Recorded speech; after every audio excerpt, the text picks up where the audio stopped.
박서방, 문 열어! 제발, 문 좀 열어줘! 안녕하세요, 여러분.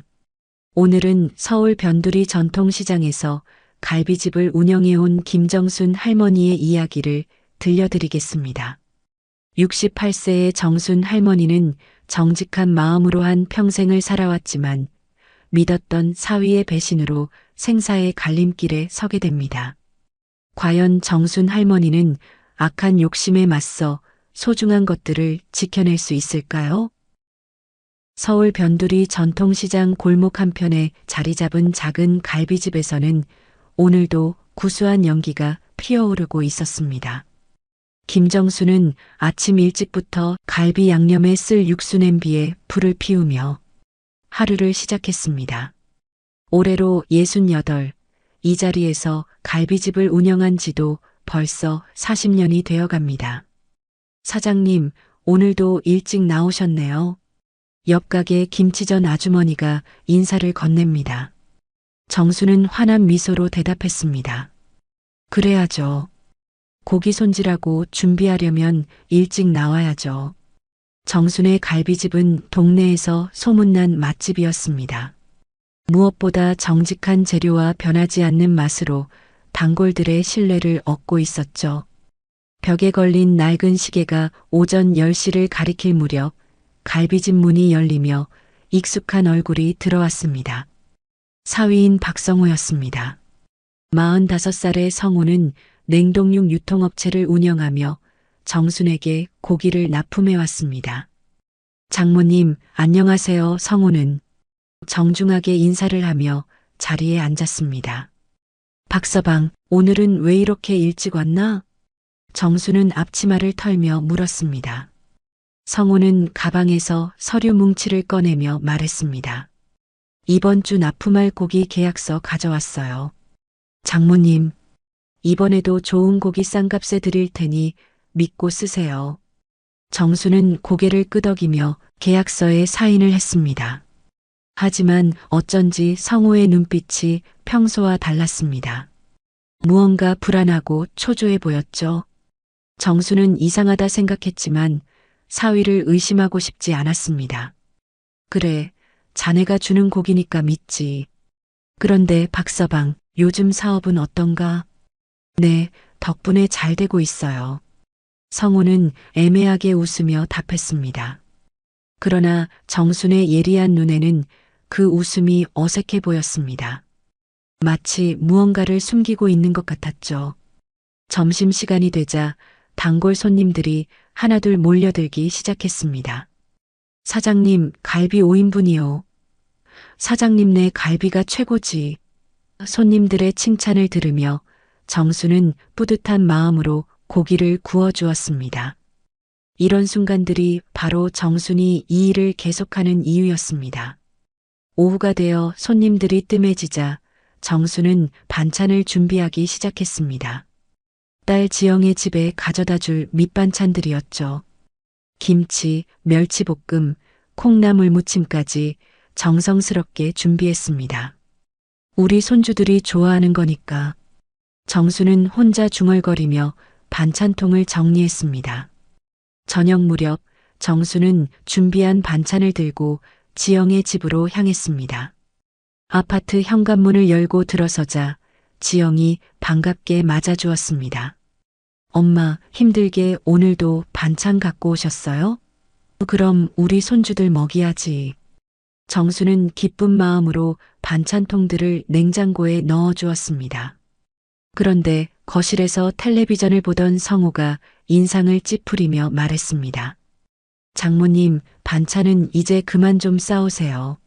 냄새나고 처치곤란해요. 갑작스러운 말에 정수는 당황했습니다. 냄새가 나다니. 지영이 황급히 나서며 말했습니다. 여보, 그게 무슨 말이야? 엄마가 정성스럽게 해주신 건데. 하지만 성호는 듣지 않았습니다. 요즘에 누가 이런 반찬 먹어요. 사 먹는 게 더 맛있는데. 정수는 가슴이 답답해졌습니다. 하지만 사위 앞에서 딸을 곤란하게 만들고 싶지 않아 억지로 웃으며 말했습니다. 그래, 알았다. 앞으로는 신경 쓸게. 집으로 돌아가는 길, 정순의 마음은 무거웠습니다. 평생 동안 이웃들과 나눠 먹던 정이 이제는 냄새나고 처치곤란한 것이 되어버렸나 싶어 쓸쓸했습니다. 내가 구식인가? 정수는 혼자 중얼거리며 갈비집으로 돌아왔습니다. 밤이 되어 정수는 가게 정리를 하며 하루를 마무리했습니다. 오래된 갈비집의 벽에는 손님들이 남긴 감사 인사와 사진들이 빼곡히 붙어 있었습니다. 정수는 그 사진들을 바라보며 잠시 생각에 잠겼습니다. 이 작은 가게가 얼마나 많은 사람들에게 따뜻한 추억을 만들어 주었는지 새삼 깨달았죠. 내일도 맛있는 갈비 구워줘야지. 정수는 이렇게 말하며 가게 문을 닫았습니다. 하지만 마음 한구석에는 성호에 대한 불안감이 자리 잡고 있었습니다. 그 불안감이 얼마나 큰 폭풍의 전조였는지 정수는 아직 알지 못했습니다. 그로부터 일주일 후 한여름 무더위가 절정에 달한 어느 오후였습니다. 정수는 갈비집에서 설거지를 하고 있는데 성호에게서 전화가 걸려왔습니다.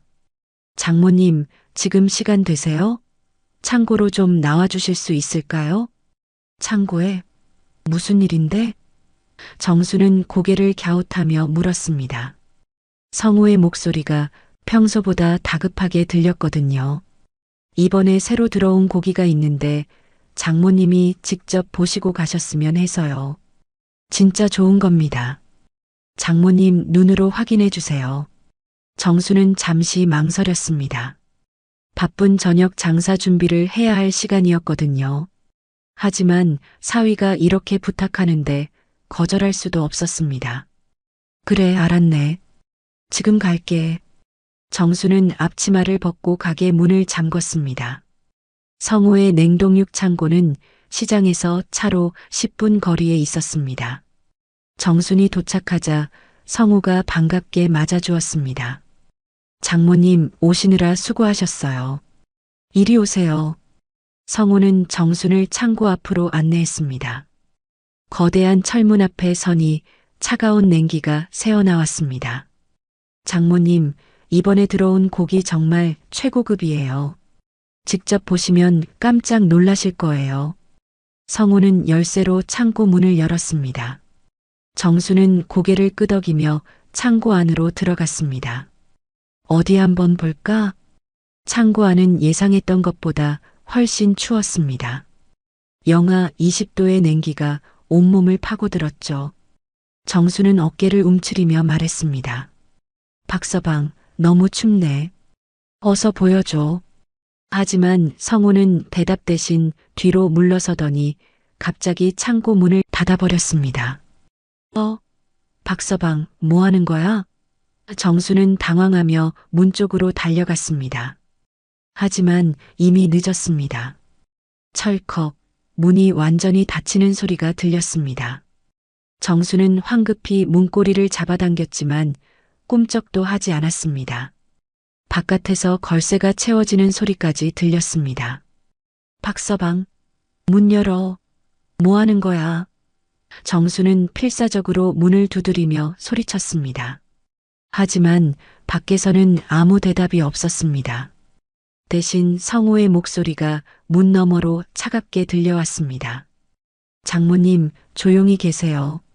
잠깐만 있으면 됩니다. 잠깐이라니. 여기 너무 추워. 얼어 죽겠어. 정순의 목소리가 점점 절망적으로 변해갔습니다.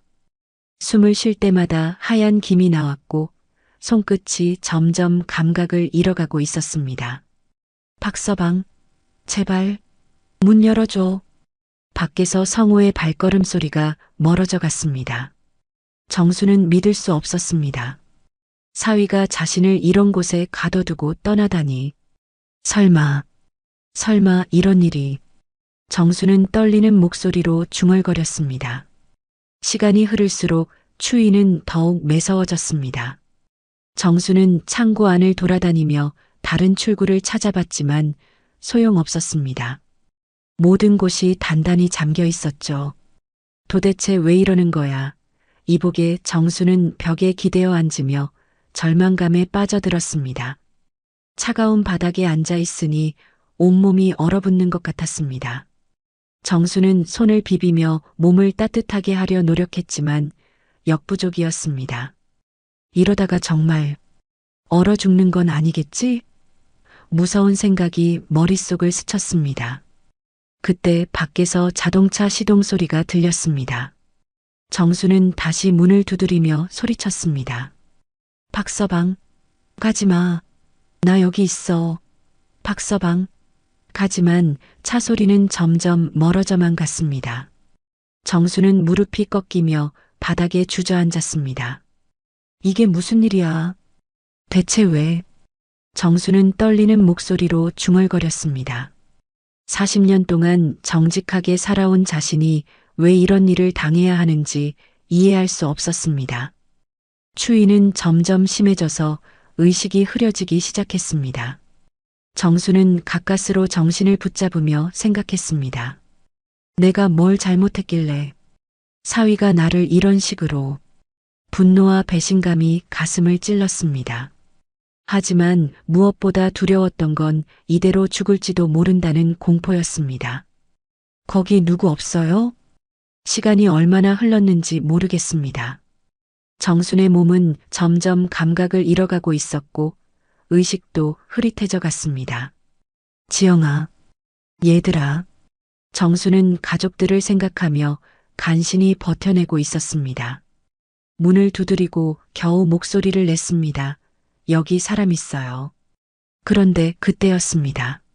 창고 밖에서 누군가의 목소리가 들려왔습니다. 여기서 소리가 나는데? 배송 직원이었습니다. 정수는 마지막 힘을 쥐어짜내며 소리쳤습니다. 여기요. 도와주세요. 갇혀 있어요. 배송 직원은 놀라며 걸쇠를 풀고 문을 열었습니다. 아이고 할머니, 괜찮으세요? 정수는 쓰러지듯 창고 밖으로 나왔습니다. 차가운 바닥에서 나온 따뜻한 바깥 공기가 그렇게 고마울 수가 없었습니다. 고맙습니다. 정말 고맙습니다. 정수는 떨리는 목소리로 감사를 표했습니다.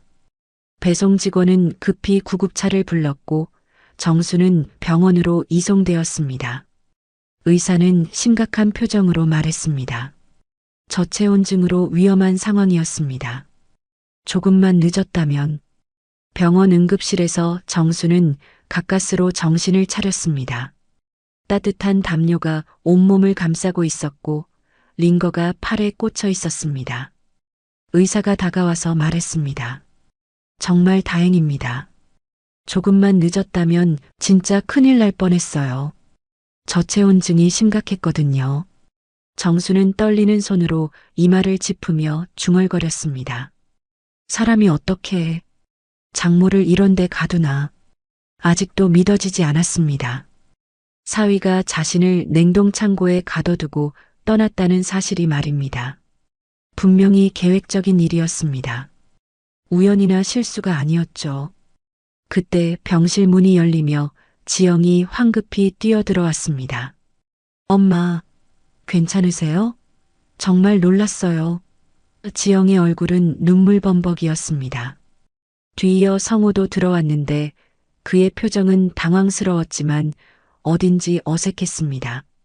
장모님, 정말 미안해요. 제가 창고 문을 제대로 확인 안 했나 봅니다. 성우는 머리를 숙이며 사과했습니다. 하지만 정수는 그 말을 믿을 수 없었습니다. 분명히 걸쇠까지 채우는 소리를 들었거든요. 정수는 차가운 눈빛으로 성우를 바라보며 말했습니다. 실수라고? 걸쇠까지 채우는 게 실수야? 성우는 당황하며 둘러댔습니다. 그게 걸쇠가 쉽게 내려오는 줄은 정말 몰랐어요. 거짓말하지 마. 내가 바보인 줄 아나?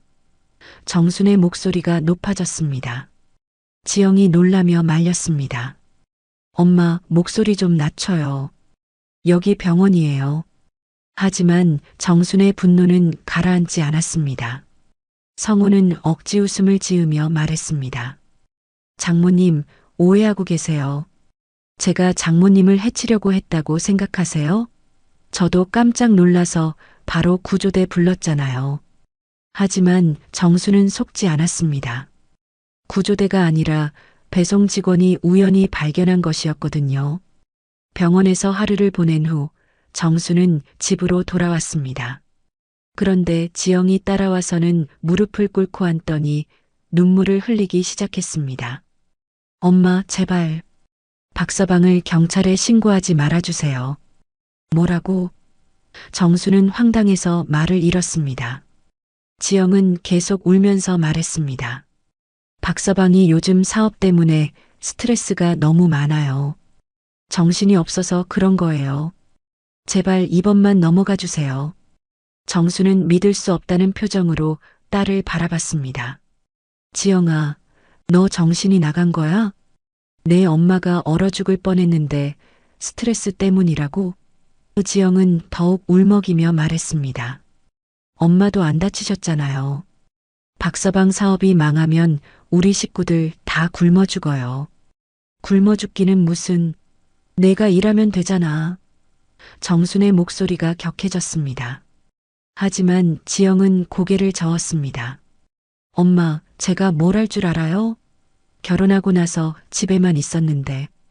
박서방 없으면 애들 학원비는 어떻게 내요? 정수는 한숨을 크게 쉬었습니다. 딸의 나약함이 안타까웠지만 손주들 생각을 하니 마음이 복잡해졌습니다. 그래도 지영아, 이건 아니다. 사람을 냉동 창고에 가두는 게 어디 있어? 지영은 정순의 손을 붙잡으며 애원했습니다. 엄마, 진짜 이번만이에요. 박서방한테 단단히 혼내놨어요. 다시는 이런 일 없을 거예요. 제발 고소하지 말아주세요. 지영의 눈물을 보니 정순의 마음이 흔들렸습니다. 그날 밤 정순은 잠을 이룰 수 없었습니다. 냉동 창고에서의 공포가 자꾸 떠올랐고 성호에 대한 분노가 가슴을 태웠습니다. 내가 이대로 넘어가면 안 되는데. 하지만 딸과 손주들을 생각하니 쉽사리 결정할 수 없었습니다. 다음 날 아침 정수는 갈비집을 열었지만 마음은 무거웠습니다. 단골 할아버지가 들어오더니 말했습니다. 사장님, 어제 가게 문이 닫혀 있던데 어디 가셨어요? 정수는 억지로 웃으며 대답했습니다. 아, 좀 급한 일이 있어서요. 점심 무렵 성우가 또다시 가게에 나타났습니다. 이번에는 과일 바구니를 들고 왔습니다. 장모님, 어제 일은 정말 죄송했어요. 마음이 급해서 실수했습니다. 하지만 정수는 차갑게 대답했습니다. 실수? 그게 실수야? 성우는 당황하면서도 끝까지 거짓말을 밀어붙였습니다. 정말 몰랐어요. 창고 문이 그렇게 위험한 줄. 앞으로는 더 조심하겠습니다. 정수는 속에서 우라가 치밀어 올랐지만 꾹 참았습니다. 앞으로는 고기 납품 다른 데서 받을게. 정순이 단호하게 말하자 성호의 얼굴이 급변했습니다. 장모님, 그러시면 안 돼요. 저희랑 계약이 있잖아요. 다른 데서 받으시면 더 비싸질 텐데요. 비싸든 싸든 내 알 바 아니야. 난 자네가 무서워. 정순의 솔직한 말에 성호는 잠시 말을 잃었습니다. 그러다 갑자기 태도를 바꿔서 협박조로 말했습니다. 장모님, 그렇게 나오시면 곤란한데요? 지영이와 애들 생각해서라도 좀 참아주세요. 뭐라고? 자네가 지금 나를 협박하는 거야? 정수는 믿을 수 없다는 표정으로 성호를 노려봤습니다. 성호는 한 발 더 나아가며 말했습니다. 협박이 아니라 현실이죠. 장모님도 아시잖아요. 요즘 시대에 혼자 사는 노인이 얼마나 위험한지. 정수는 온몸이 부들부들 떨렸습니다. 분노와 두려움이 동시에 밀려왔습니다. 너 정말. 말이 떨어지지 않았습니다. 성우는 비웃으며 말했습니다. 장모님, 현명한 선택하세요. 저희 가족 평화를 위해서요. 그날 저녁 정수는 혼자 가게에 앉아 울었습니다. 평생 동안 쌓아온 모든 것이 한순간에 무너지는 기분이었습니다. 더 참을 수 없었지만 딸과 손주들을 생각하니 어떻게 해야 할지 막막했습니다. 정순의 마음속에는 복수의 씨앗이 조용히 싹트기 시작했습니다. 냉동창고 사건이 일어난 지 일주일이 지났습니다. 정수는 겉으로는 평소와 다름없이 갈비집을 운영했지만 마음속에는 의심의 불씨가 타오르고 있었습니다. 성호에 대한 불신이 날이 갈수록 커져갔죠. 그러던 어느 날 아침 시장 순대국집 사장이 정순의 가게로 급히 뛰어왔습니다. 언니, 큰일 났어요. 숨을 헐떡이며 들어온 순대국집 사장의 얼굴은 창백했습니다. 박서방 말이야, 요즘 시장 상인들한테 고깃값 속여먹고 다닌다는 소문이 돌고 있어요. 정수는 놀라서 물었습니다. 뭐라고? 그게 무슨 소리야? 순대국집 사장은 주변을 둘러보더니 목소리를 낮춰 말했습니다. 언니, 이거 아무한테도 말하면 안 돼요. 족발집 사장이 그러는데 박서방이 같은 고기를 다른 가격으로 팔고 있대요. 어떤 집한테는 비싸게, 어떤 집한테는 싸게. 그럼 우리 집은? 정순의 가슴이 두근거렸습니다. 순대국집 사장은 안타까운 표정으로 말했습니다. 언니 집이 제일 비싸게 받고 있대요. 정수는 머리가 띵해졌습니다. 그동안 사위를 믿고 맡겨뒀는데 속아도 이렇게 속았다니. 그뿐만 아니야. 박서방 말이야, 사채까지 끌어다 쓰고 갈비가게 건물을 담보로 잡히려던데. 순대국 아주머니의 말에 정수는 충격을 받았습니다. 내 건물을? 그게 무슨...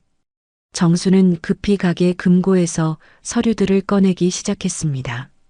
정수는 떨리는 손으로 지난 몇 달간의 고기 납품 장부를 펼쳐봤습니다. 그제야 이상한 점들이 눈에 들어왔습니다. 같은 부위 고기인데도 단가가 매번 달랐고 주문한 무게보다 항상 적게 왔던 것입니다. 이게 뭐야? 박서방이 나를 완전히 바보로 만들었구나. 정수는 더 자세히 살펴봤습니다. 계산해보니 지난 1년 동안만 해도 몇 천만 원을 더 지불한 것 같았습니다. 이런 도둑놈을 나를 호구로 봤구나. 정순의 손이 부들부들 떨렸습니다. 분노로 온몸이 달아올랐죠. 그때 가게 문이 열리며 성우가 들어왔습니다. 평소와 다름없는 웃는 얼굴이었습니다. 장모님, 안녕하세요. 오늘 납품할 고기 가져왔어요. 하지만 정수는 이번에는 호락호락하지 않았습니다. 박서방, 여기 앉아. 정순의 차가운 목소리에 성우는 당황했습니다. 왜 그러세요? 무슨 일이? 정수는 장부를 성우 앞에 펼쳐놓으며 말했습니다. 이게 뭐야? 같은 고기인데 왜 가격이 매번 다르지? 성우는 잠시 당황했지만 금세 태연하게 대답했습니다. 아, 그거요? 시세가 변동이 있어서 그래요. 장모님도 아시잖아요. 고깃값이 얼마나 자주 바뀌는지. 하지만 정수는 더 이상 속지 않았습니다. 시세 변동? 그럼 다른 집들도 우리 집처럼 비싸게 받나? 정순의 날카로운 질문에 성우는 말문이 막혔습니다. 정수는 계속 몰아붙였습니다. 자네, 나를 바보로 하나? 내가 나한테 비싸게 받아먹었다는 거 다 알아. 성우의 얼굴이 급변했습니다. 이제 더 이상 감출 수 없다는 걸 깨달았죠. 장모님, 그게... 정수는 장부를 바닥에 던지며 소리쳤습니다. 이 도둑놈아, 내가 나를 몇 년 동안 속여먹었어. 성우는 잠시 침묵하더니 갑자기 태도를 바꿨습니다. 더 이상 착한 사위 연기를 할 필요가 없다고 생각했던 것 같습니다. 알았으면 뭐 어쩔 건데요? 어차피 장모님은 저 없으면 사업 못 하잖아요. 뭐라고? 정수는 귀를 의심했습니다. 성우는 비웃으며 계속 말했습니다. 장모님, 현실을 보세요. 요즘 누가 이런 낡은 갈비집에 납품을 와요? 정수는 온몸이 떨렸습니다. 내가 진짜 이런 놈이었구나. 성우는 이제 완전히 본색을 드러냈습니다. 장모님, 솔직히 말해서 이 건물만 넘겨주시면 돼요. 제가 평생 장모님하고 지영이 편하게 살게 해드릴게요. 내 건물을 넘기라고? 정수는 믿을 수 없다는 표정이었습니다. 성우는 태연하게 말했습니다. 어차피 장모님 연세에 장사가 쉬워요? 저한테 맡기시고 편하게 사세요. 매달 용돈도 드릴게요. 정수는 이제야 모든 퍼즐이 맞춰지는 것을 느꼈습니다. 냉동창고 사건도 고깃값 바가지도 모든 것이 이 순간을 위한 계획이었던 것입니다. 너, 처음부터 내 건물이 목적이었구나. 성우는 더 이상 숨기지 않았습니다. 맞아요. 이 건물 위치가 얼마나 좋은데요? 재개발되면 몇 배로 뛸 거예요. 장모님 욕심 부리지 마시고 적당히 포기하세요. 성우의 차가운 말에 정수는 소름이 돋았습니다. 자네, 내 딸을 어떻게 생각하길래 나한테 이러는 건가? 정순이 떨리는 목소리로 물었습니다. 성우는 코웃음을 쳤습니다. 지영이요? 그냥 편한 여자죠. 시키는 대로 잘하고 의심도 안 하고 장모님이 건물을 안 넘기면 지영이는 필요 없어질지도 모르겠네요. 정수는 더 이상 참을 수 없었습니다. 이놈아, 내 딸을 뭘로 보고. 하지만 성우는 웃으며 말했습니다. 장모님, 흥분하지 마세요. 어차피 선택권은 장모님한테 있어요. 건물 넘기고 조용히 사시든지 아니면 뭐? 정순이 물었습니다. 성우는 섬뜩하게 웃으며 대답했습니다. 냉동창고보다 더 추운 곳도 있다는 걸 기억하세요. 정수는 등골이 서늘해졌습니다. 이 사람이 정말로 자신을 해치려 한다는 걸 확실히 깨달았습니다. 성우의 협박을 받은 지 며칠 후 정수는 혼자 가게에 앉아 깊은 고민에 빠져 있었습니다. 평생 동안 지켜온 갈비집을 포기해야 하는 건지 아니면 딸의 안전을 위해 굴복해야 하는 건지 결정할 수 없었습니다. 그때 가게 문이 열리며 지영이 들어왔습니다. 지영의 얼굴은 며칠 사이에 많이 야위어 있었습니다. 눈가에는 다크서클이 짙게 자리 잡고 있었고 입술은 바짝 말라 있었죠. 엄마. 지영은 조심스럽게 정순에게 다가왔습니다. 지영아, 왜 이렇게 야위었니? 밥은 먹고 다니냐? 정수는 딸의 모습을 보며 가슴이 아팠습니다. 지영은 고개를 숙이며 말했습니다. 엄마, 저 진짜 죽겠어요. 박서방이 요즘 너무 무서워요. 무서워? 왜? 정수는 딸의 손을 잡으며 물었습니다.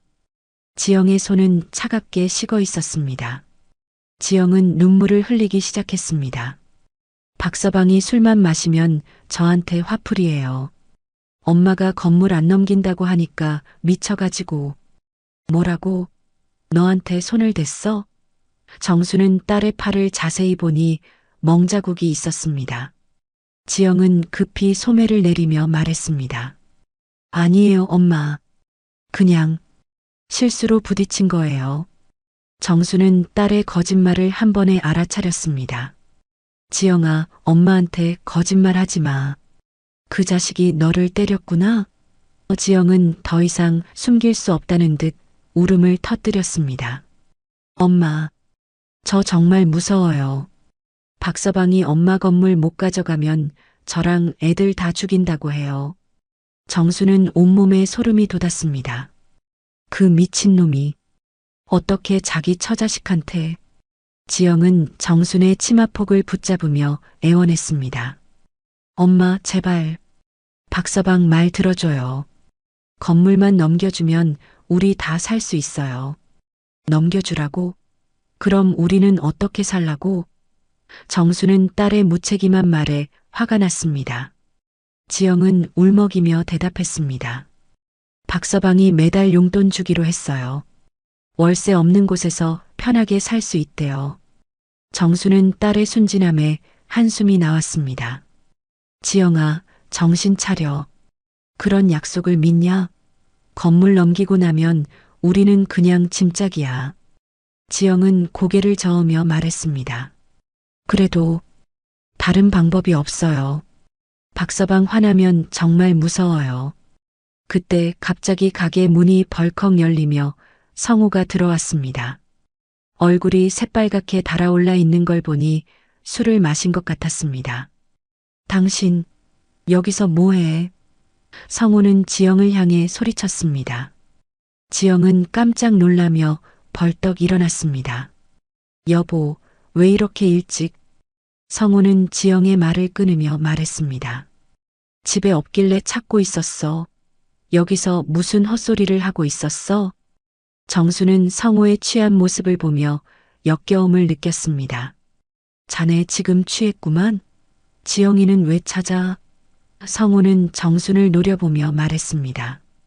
장모님은 저한테 참견하지 마세요. 제 처를 제가 데려가는 게 뭐가 문제예요? 문제가 많지. 자네가 지영이한테 손댔다며. 정순이 소리치자 성우는 더욱 흥분했습니다. 손댔다고? 그게 뭐가 문제예요? 제 마누라인데 제가 못 때려요? 지영은 성우와 정순 사이에서 벌벌 떨었습니다. 정수는 더 이상 참을 수 없었습니다. 자네 정말 제정신이 아니구나. 어떻게 사람을 때리는 게 당연하다고 생각해. 성우는 비웃으며 대답했습니다. 당연하죠. 안 들으면 맞는 거예요. 그게 세상 이치 아닙니까? 지영이 울면서 두 사람 사이에 끼어들었습니다. 그만해요. 제발 그만 싸워요. 하지만 성우는 지영을 밀쳐내며 말했습니다. 당신은 입 다물고 있어. 얘기하는데 끼어들지 마. 정수는 딸이 넘어지는 모습을 보며 분노가 폭발했습니다. 이런, 내 딸한테 손대지 마. 하지만 성우는 정순을 향해 한 걸음 다가오며 위협적으로 말했습니다.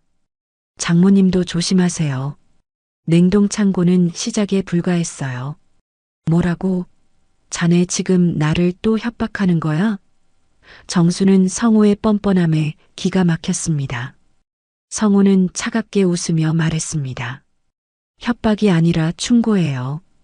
장모님 같은 노인이 혼자 살기 위험한 세상이니까요.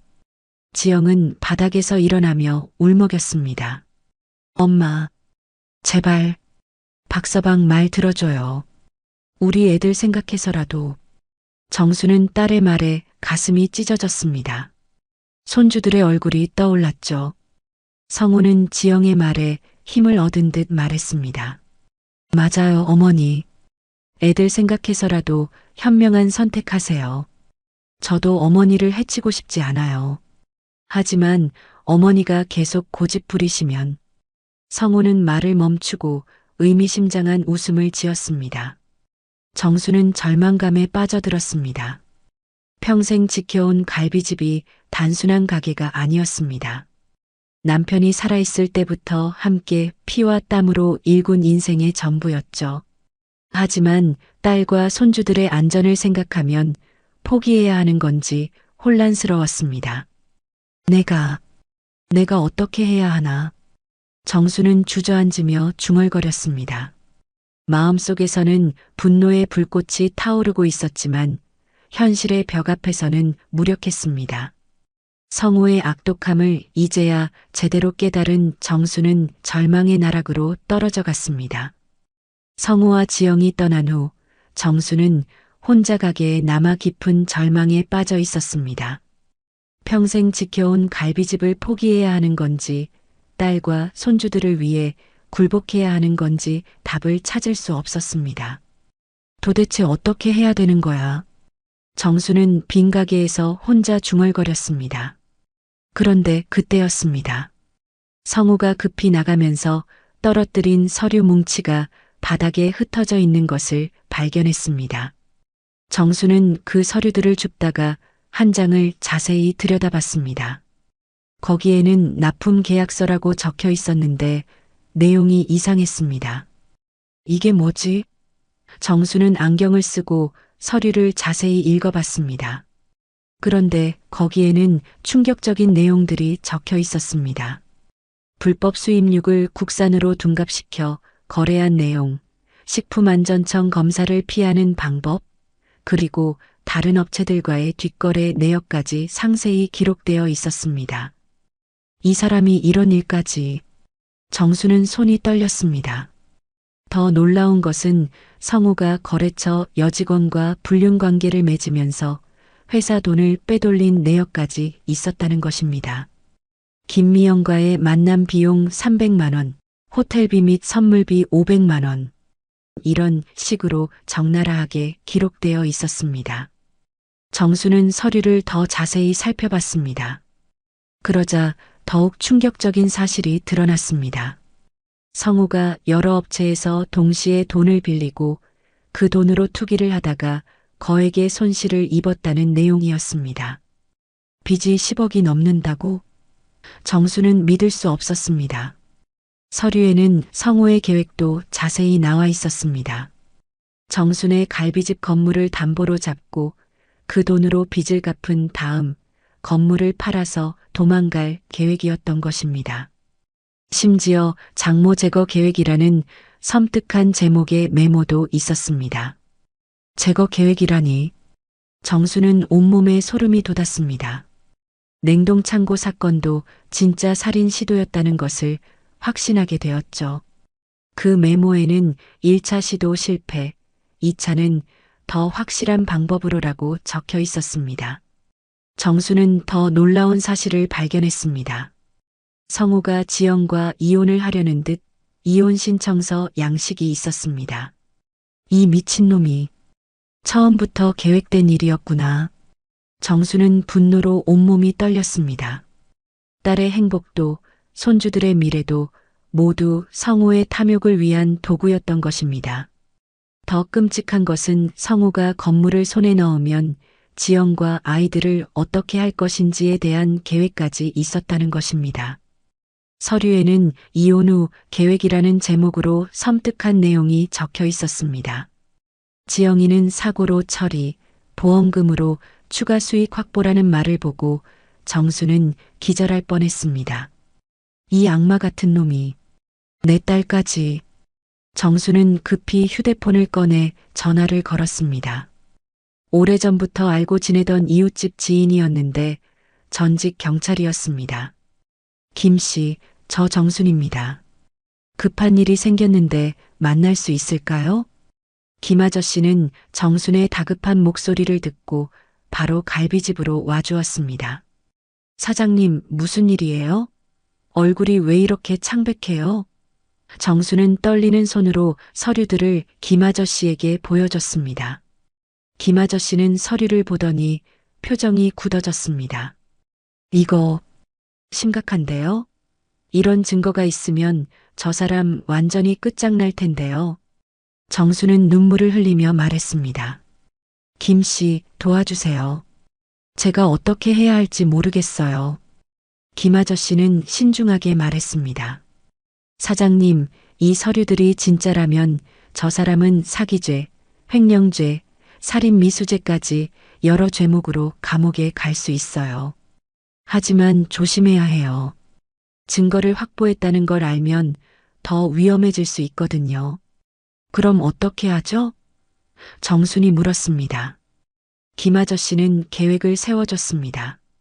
일단 이 서류들을 복사해서 안전한 곳에 보관하고 제가 아는 변호사한테 상담을 받아보세요. 그리고 절대로 성우한테 이 일을 알리면 안 돼요.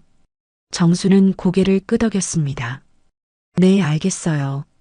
그런데 김 씨, 지영이와 애들은 어떻게 하죠? 저놈이 해칠까봐 무서워요. 김 아저씨는 안심시키며 말했습니다. 지금 당장 해치지는 않을 거예요. 건물부터 손에 넣어야 하니까요. 그 전에 우리가 먼저 행동해야죠. 다음 날 정수는 김 씨가 소개해준 변호사 사무실을 찾아갔습니다. 변호사는 서류들을 보더니 깜짝 놀랐습니다. 이런 증거가 있다면 승산이 충분해요. 하지만 상대방이 극단적인 선택을 할 가능성도 있으니 조심해야 합니다. 변호사는 구체적인 계획을 제시했습니다. 일단 경찰에 고발장을 접수하고 동시에 금융기관에도 신고를 해서 박성호의 자산을 동결시켜야 해요. 그리고 가족들의 안전을 위해 보호 조치도 필요합니다.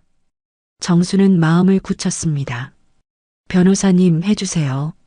저는 더 이상 당하고만 있을 수 없어요. 변호사는 고개를 끄덕이며 말했습니다. 알겠습니다. 내일부터 바로 시작하겠습니다. 하지만 사장님도 조심하세요. 상대방이 위험한 사람이니까요. 그날 밤 정수는 가게에서 혼자 생각에 잠겼습니다. 이제야 반격할 무기를 찾았지만 앞으로 어떤 일이 벌어질지 불안했습니다. 이제는 내가 당할 차례가 아니지. 그놈이 벌받을 차례다. 정순의 눈에는 결의가 서렸습니다. 변호사와 만난 지 사흘 후 정순은 김 씨로부터 급한 전화를 받았습니다. 정순 씨, 큰일입니다. 박성호가 오늘 은행에 가서 건물 담보대출 진행하려고 한다는 정보를 입수했어요. 정순은 깜짝 놀라며 물었습니다. 뭐라고요? 내 허락도 없이 어떻게? 서류를 위조한 것 같아요. 경찰이 지금 움직이고 있으니까 은행으로 가세요. 김 씨의 말에 정수는 급히 갈비집 문을 잠그고 은행으로 향했습니다. 가슴이 두근거렸습니다. 드디어 그 악독한 성우를 벌줄 수 있는 순간이 온 것입니다. 은행에 도착하니 성우가 창구에서 서류를 작성하고 있었습니다. 정수는 숨을 고르며 성우에게 다가갔습니다. 박성우, 거기서 뭐 하는 거야? 성우는 정순을 보고 당황했지만 금세 태어난 척했습니다. 장모님, 웬일로 여기까지? 그냥 간단한 업무 보러 왔어요. 성우는 서류를 서둘러 감추려 했지만 정순이 재빨리 낚아챘습니다. 이게 뭐야? 내 건물 담보대출 신청서? 정수는 서류를 보며 분노가 치밀어 올랐습니다. 장모님, 오해예요. 그냥. 성우가 변명하려 하자 정수는 소리쳤습니다. 오해? 내 도장까지 위조해놨구나. 이 도둑놈아. 은행 안의 모든 사람들이 정순의 소리에 돌아봤습니다. 성우는 당황하며 정순을 진정시키려 했습니다. 장모님, 여기서 이러지 마세요. 사람들이 다 보잖아요. 하지만 정수는 더 큰 소리로 외쳤습니다. 뭐라고 하는 거야? 이 사기꾼이 무슨 짓을 했는지 다들 알아야지. 은행 직원이 다가와서 상황을 정리하려 했습니다. 어르신들, 조용히 해주세요. 다른 고객들에게 피해가. 그때 성우는 정순을 노려보며 위협적으로 말했습니다. 장모님, 지금 그만두지 않으면 지영이가 어떻게 될지 몰라요. 지영이를 또 위협하는 거야? 정수는 성우의 뻔뻔함에 기가 막혔습니다. 성우는 비웃으며 말했습니다. 위협이 아니라 사실이죠. 장모님이 저를 방해하면 지영이와 애들이 다칠 수도 있어요. 그 순간이었습니다. 은행 밖에서 사이렌 소리가 들려왔습니다. 경찰차가 은행 앞에 멈춰섰고 경찰관들이 들어왔습니다. 박성호 씨 맞으십니까? 수사관이 성호에게 다가갔습니다. 성호는 얼굴이 새파랗게 질렸습니다. 네. 그런데 왜요? 수사관은 차갑게 대답했습니다. 박성호 씨 불법 수입육 유통과 사기, 횡령 혐의로 체포합니다. 묵비권을 행사할 권리가 있습니다. 잠깐만요.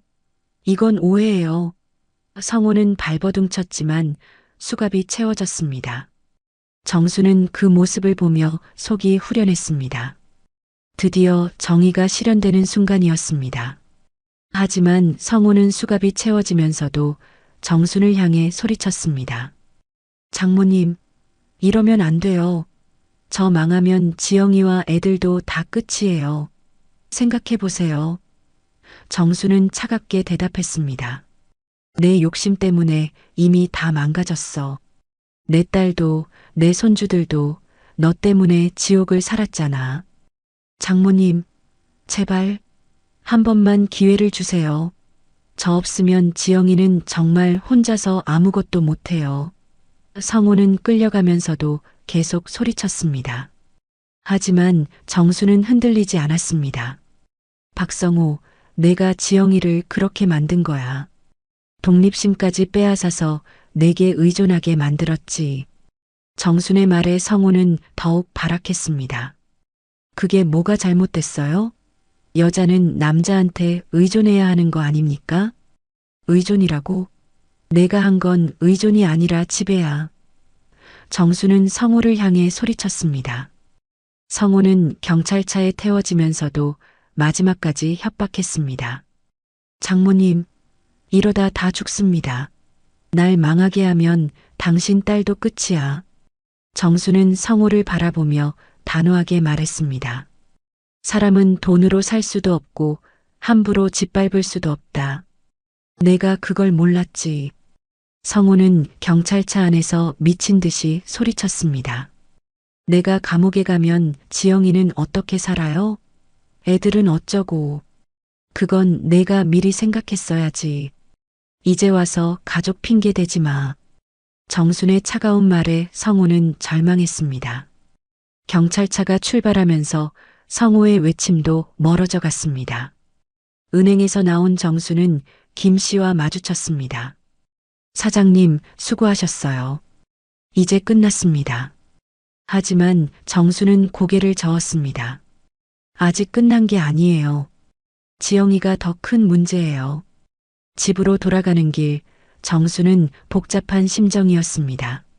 성호를 처벌할 수 있게 되었지만 이제 딸과 손주들의 미래가 걱정되기 시작했습니다.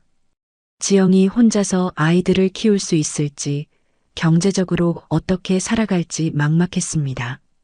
하지만 이게 맞는 거야. 정수는 자신을 다독이며 말했습니다. 악한 사람을 그대로 놔두면 더 큰 악이 생기는 법이지. 정순의 마음속에는 복수가 아닌 정의에 대한 확신이 자리 잡고 있었습니다.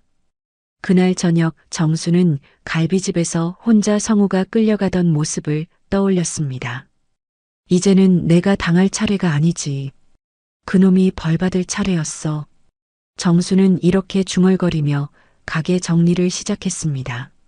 내일부터는 새로운 시작이 될 것 같았습니다. 성우가 체포된 지 2달 후 드디어 재판이 시작되었습니다. 정수는 검은색 정장을 차려입고 법정에 들어섰습니다. 방청석에는 시장 상인들과 김 씨, 변호사까지 정순을 응원하기 위해 자리를 지키고 있었습니다. 피고석에 앉은 성우는 수척해진 모습이었습니다.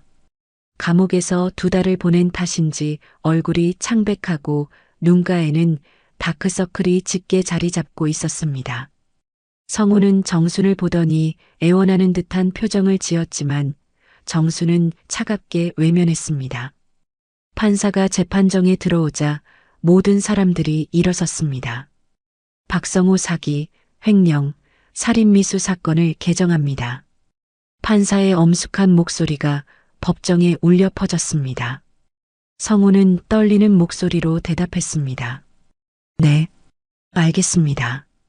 검사가 일어나서 기소장을 읽기 시작했습니다. 피고인 박성호는 지난 5년간에 걸쳐 불법 수입육을 국산으로 속여 판매하고 장모인 김정순 씨를 상대로 고기값을 속여받으며 급기야 냉동창고에 감금하여 살해하려 시도한 혐의를 받고 있습니다. 정수는 검사의 말을 들으며 그동안의 일들이 주마등처럼 스쳐 지나갔습니다. 냉동창고에서 죽을 뻔했던 그 순간의 공포가 다시 떠올랐습니다. 성우는 고개를 숙인 채 아무 말도 하지 못했습니다. 변호인이 일어나서 변론했습니다. 판사님, 제 의뢰인은 일시적인 정신적 혼란 상태에서 저지른 실수입니다. 사업 실패로 인한 극도의 스트레스가 원인이었습니다. 하지만 검사는 즉시 반박했습니다. 정신적 혼란이라고 하기에는 너무나 계획적이고 치밀했습니다. 피고인이 작성한 메모에는 장모 제거 계획이라는 제목으로 구체적인 살인 계획까지 나와 있습니다. 검사는 성호의 메모를 증거로 제시했습니다. 법정에 있던 사람들이 웅성거렸습니다. 성호는 얼굴이 새파랗게 질렸습니다. 그건 그냥 화가 나서 쓴 거예요. 정말로 죽이려던 게 아닙니다. 성호가 급히 해명하려 했지만 판사가 조용히 하라고 제지했습니다. 증인으로 나선 정수는 떨리는 목소리로 증언했습니다. 판사님, 저는 그날 냉동 창고에서 정말 죽는 줄 알았습니다. 영하 20도의 추위 속에서 문을 아무리 두드려도 사위는 저를 버리고 갔어요. 정순의 증언에 방청석에서 한숨소리가 들렸습니다. 성호는 정순의 증언을 듣고 벌떡 일어나며 소리쳤습니다. 장모님, 그건 정말 실수였어요. 저도 장모님이 그렇게 될 줄 몰랐다고요. 하지만 판사는 성호에게 앉으라고 명령했습니다. 검사는 계속해서 증거들을 제시했습니다. 피고인은 장모의 갈비집 건물을 노리고 계획적으로 접근했으며 심지어 처자식까지 버릴 계획을 세웠습니다. 이는 단순한 사기가 아니라 극악무도한 범죄입니다. 성호의 변호인은 마지막으로 선처를 호소했습니다. 판사님, 제 의뢰인에게는 두 아이의 아버지라는 책임이 있습니다. 너무 무거운 형을 내리시면 가족들이 피해를 봅니다. 하지만 검사는 냉정하게 반박했습니다. 가족을 생각했다면 애초에 이런 범죄를 저지르지 않았을 것입니다. 피고인은 오히려 가족을 범죄의 도구로 이용했습니다. 검사의 말에 성호는 고개를 떨구고 말았습니다. 마지막으로 성호에게 최후 진술의 기회가 주어졌습니다. 성호는 떨리는 목소리로 말했습니다. 판사님, 정말 후회하고 있습니다. 장모님, 정말 죄송합니다. 제가 욕심이 너무 컸습니다. 하지만 정수는 성호의 사과를 받아들이지 않았습니다. 지금 와서 후회해도 늦었어. 자네가 한 짓들을 생각하면 용서할 수 없어. 정순의 단호한 말에 성호는 절망했습니다. 판사는 잠시 휴정을 선언한 후 다시 법정으로 돌아왔습니다. 피고인 박성호는 사기죄, 횡령죄, 살인미수죄로 징역 10년에 처합니다. 판결이 내려지자 방청석에서 박수 소리가 터져 나왔습니다. 성호는 그 자리에서 무너져 내렸습니다. 10년이라니 너무 깁니다. 하지만 판사는 냉정하게 말했습니다. 피고인의 범죄는 계획적이고 악질적이었습니다. 이 정도 형량도 가벼운 편입니다. 법정을 나서면서 정수는 김 씨에게 말했습니다. 이제야 마음이 놓입니다. 정의가 실현되었네요. 김 씨도 고개를 끄덕이며 말했습니다.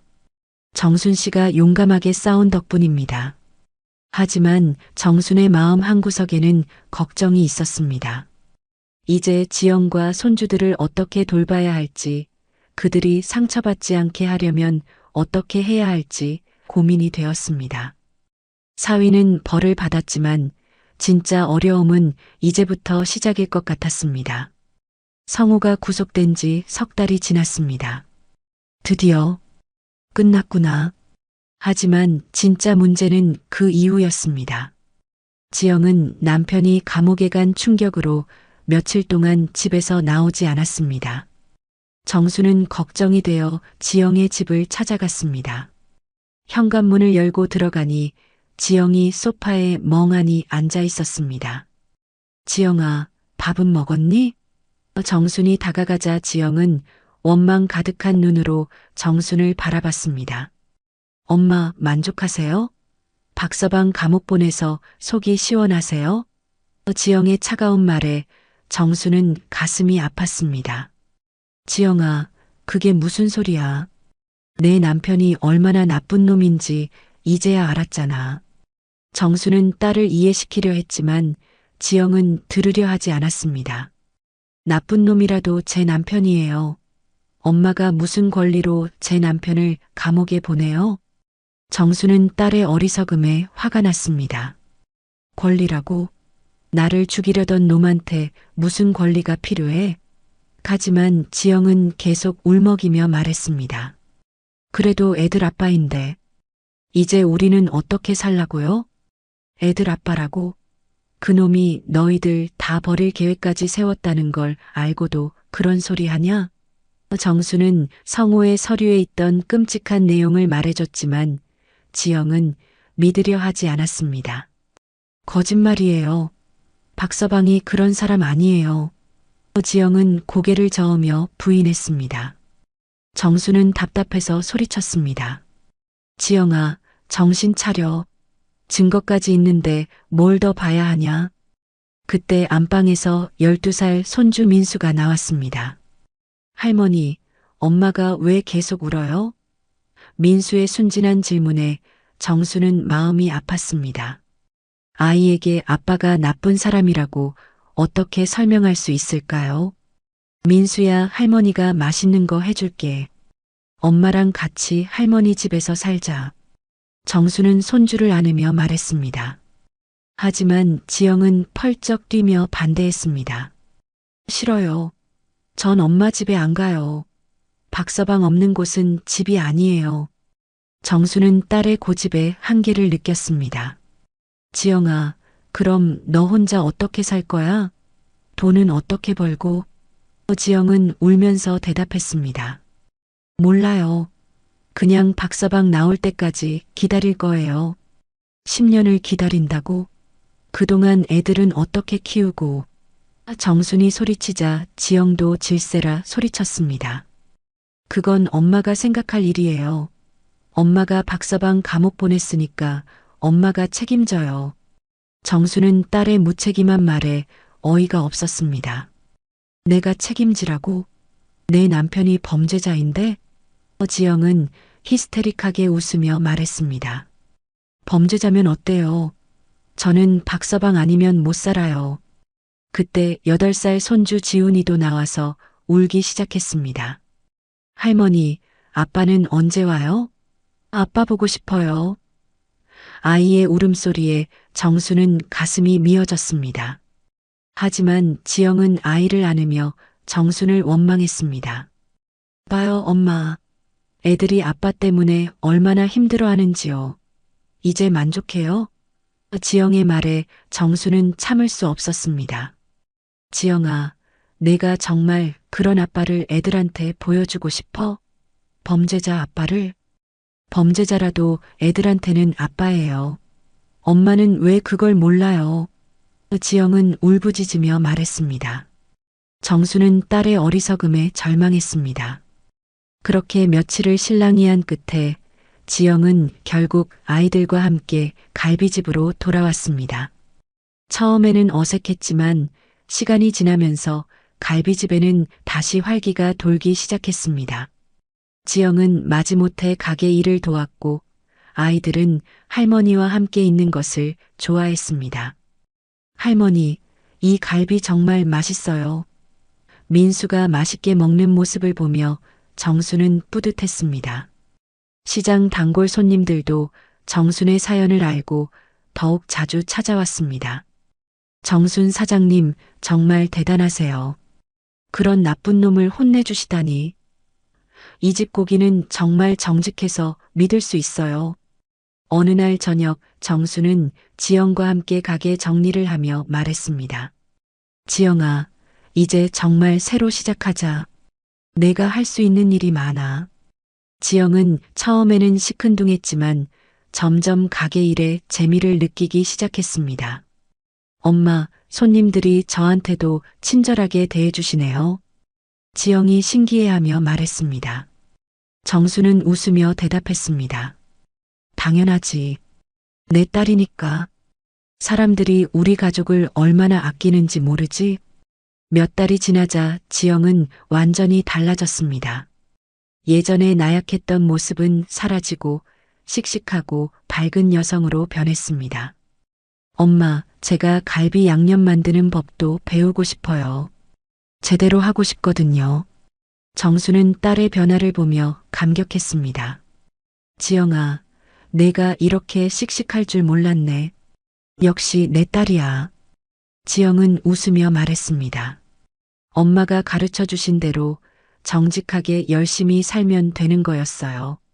어느 겨울날 저녁 정수는 손주들에게 갈비를 구워주며 말했습니다.